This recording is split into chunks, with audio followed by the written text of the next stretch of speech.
বিহারের দ্বারভাঙ্গা জেলায় প্রচারে গিয়ে সর্বভারতীয় কংগ্রেস নেতৃত্ব রাহুল গান্ধী প্রধানমন্ত্রী নরেন্দ্র মোদীর মাকে নিয়ে কুরুচিকর মন্তব্য করেন। রাহুল গান্ধীর এই মন্তব্য ঘিরে গোটা দেশে তীব্র প্রতিক্রিয়া সৃষ্টি হয়েছে। এর রেশ আছড়ে পড়েছে ত্রিপুরাতেও। সোমবার রাহুল গান্ধীর এই কুরুচিকর মন্তব্যের বিরুদ্ধে প্রতিবাদ জানিয়ে রাজধানীতে এক ধিক্কার মিছিল সংগঠিত করে প্রদেশ বিজেপি।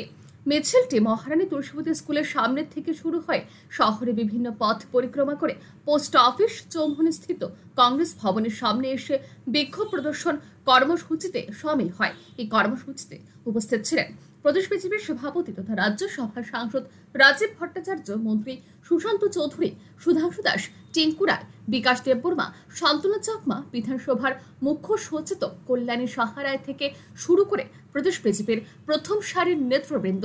এদিন কংগ্রেস ভবনের সামনে রাজপথ দখল করে বিজেপি কর্মী সমর্থকরা বিক্ষোভ প্রদর্শন করেন। এই কর্মসূচিতে স্লোগান তুলেন মন্ত্রী সুধাংশু দাস।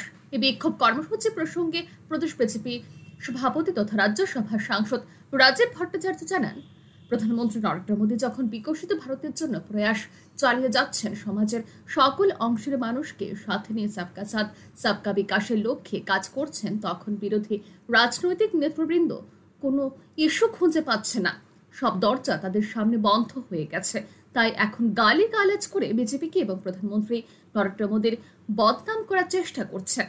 প্রদেশ বিজেপির সভাপতি জানান, এই সমস্ত নেতৃবৃন্দকে স্পষ্ট ভাষায় জানিয়ে দিতে চাই, বিজেপি কর্মীরা শালীনতা যেমন বোঝে তেমনি শ্যামাপ্রসাদ মুখার্জির উক্তিও তারা স্মরণ রাখে। অন্যায়ের প্রতিবাদ করো, অন্যায়ের বিরুদ্ধে প্রতিরোধ গড়ে তোলো, প্রয়োজনে প্রতিশোধ না। আমাদের দেশের প্রধানমন্ত্রী নির্লস প্রয়াস করছেন এই বিকশিত ভারতের কথা। আমরা জানি ভারত এখন অর্থনীতিতে সারা বিশ্বের মধ্যে চতুর্থ স্থানে পৌঁছে গেছে এবং সমাজের প্রত্যেকটা অংশের মানুষকে প্রাধান্য দিয়ে সবকা সাথ সবকা বিকাশের মন্ত্র নিয়ে আমাদের দেশের প্রধানমন্ত্রী কাজ করে যাচ্ছেন। আর তাদের কাছে কোনো রকম রাজনৈতিক ইস্যু নেই, সব দরজা বন্ধ হয়ে গেছে। তাই এখন এই অকথ্য ভাষায় করে গালিগালাজ করে বিজেপিকে বদনাম করে দেশের প্রধানমন্ত্রীকে বদনাম করে তারা রাজনীতি করার চেষ্টা করছে।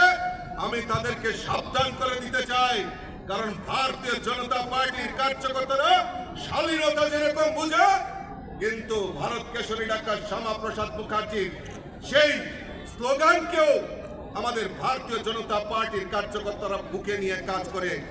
অন্যায়ের প্রতিবাদ করো, অন্যায়ের প্রতিরোধ করো, আর প্রয়োজনে না প্রতিশোধ, সেই সংকল্প নিয়ে ভারতীয় জনতা পার্টির কার্যকর্তারা কাজ করে থাকে।